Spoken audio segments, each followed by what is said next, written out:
শহীদ বুদ্ধিজীবীদের প্রতি শ্রদ্ধা জানিয়েছে সর্বস্তরের মানুষ। ভোরের আলো ফোটার পর থেকেই রায়েরবাজার, বৌদ্ধভূমি ও মিরপুরের শহীদ বুদ্ধিজীবী স্মৃতিসৌধে জড়ো হন রাজনীতিবিদ, শহীদ পরিবারের সদস্যসহ সর্বস্তরের মানুষ।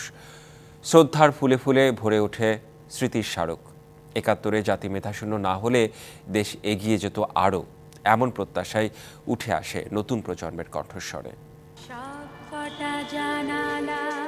কুয়াশা ভেজা শীতের সকালে ফুলে ফুলে সিক্ত রায়েরবাজার, বৌদ্ধভূমি। অর্ধনমিত লাল সবুজের পতাকা জানান দেয় সূর্য সন্তানদের হারানোর দিন আজ। স্বজন হারানোর বেদনায় আচ্ছন্ন মন, হাতে ফুল আর বুদ্ধিজীবীদের স্মরণে লেখা কালো ব্যানার। সবার উদ্দেশ্য শহীদদের শ্রদ্ধা জানানো। ছিলেন শিক্ষক, শিক্ষার্থী, সংস্কৃতি কর্মী, জুলাই অভ্যুত্থানে অংশ নেওয়া দুরন্ত তরুণরাও।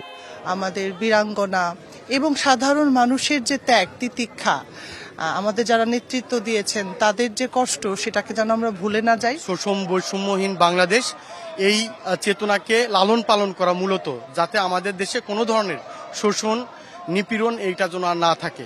নতুন প্রজন্মের বর্তমান বাংলাদেশ বিশ্ব দরবারে আলো ছড়াবে এমন প্রত্যাশা সবার। স্বাধীনতা হয়তো পেয়েছি, একটা ভূখণ্ডের স্বাধীনতা, কিন্তু মনোজগতে যে মুক্তি, সে মুক্তি অর্জনের জন্য আরো অনেক সময় লাগবে বলে মনে করি। জনগণ যেন তাদের অধিকার নিয়ে কথা বলতে পারে এবং বাক স্বাধীনতা পেতে পারে।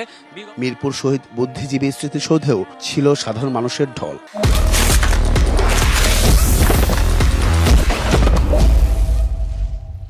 তারা বলছিলেন, বুদ্ধিজীবীদের আত্মত্যাগ ছড়িয়ে যাবে প্রজন্ম থেকে প্রজন্মে। প্রত্যাশা, আগামীর বাংলাদেশ হবে শোষণ ও বৈষম্য মুক্ত। যারা স্বাধীনতার জন্য লড়াই করেছেন, এরা বেশিরভাগই আসলে শ্রমজীবী মানুষ ছিলেন। এদের সবচাইতে বড় চাওয়া ছিল যে তাদের দুমুঠো অন্নের জোগাড় হবে, তাদের একটা ঠিকঠাক থাকার জায়গা হবে। মুক্তিযুদ্ধের আকাঙ্ক্ষা কিংবা শহীদদের যে স্বপ্ন আসলে এই দেশে বাস্তবায়ন হয়নি। একটি অসাম্প্রদায়িক বাংলাদেশ, একটি বৈষম্যহীন বাংলাদেশ, একটি সমতার বাংলাদেশ, সেই বাংলাদেশের পথে হাঁটতে হলে আমাদেরকে এই শহীদদেরকে স্মরণ করতে হবে। কোমলমতি শিশুরাও আসে বাবা মায়ের হাত ধরে। দেশটা সুন্দর হোক, দেশের পরিবেশ সুন্দর হোক। বুদ্ধিজীবী দিবস পালন করতে আসছে, এটা যেন সামনে আর বড় করে উদযাপিত হয়। ৭১-এ স্বাধীনতা অর্জিত হলেও কাঙ্ক্ষিত মেলেনি মুক্তি। তাই ২৪-এর অভ্যুত্থান ঘিরেই নতুন করে স্বপ্ন বুনছে তরুণ প্রজন্ম। ৫ই আগস্টের গণ অভ্যুত্থানের পরবর্তী বাংলাদেশের ইতিহাস বিকৃতি দেখতে চান না নতুন প্রজন্ম। এছাড়াও ৭১-এর চেতনা ধারণ করে আগামীতে এগিয়ে যাওয়ার পাশাপাশি এই গৌরবময় দিনটা জানান দিতে চায় প্রজন্ম থেকে প্রজন্ম অন্তরে। রাজধানী মিরপুর শহীদ বুদ্ধিজীবী স্মৃতিসৌধ থেকে আরিফুল ইসলাম, ডিবিসি নিউজ, ঢাকা।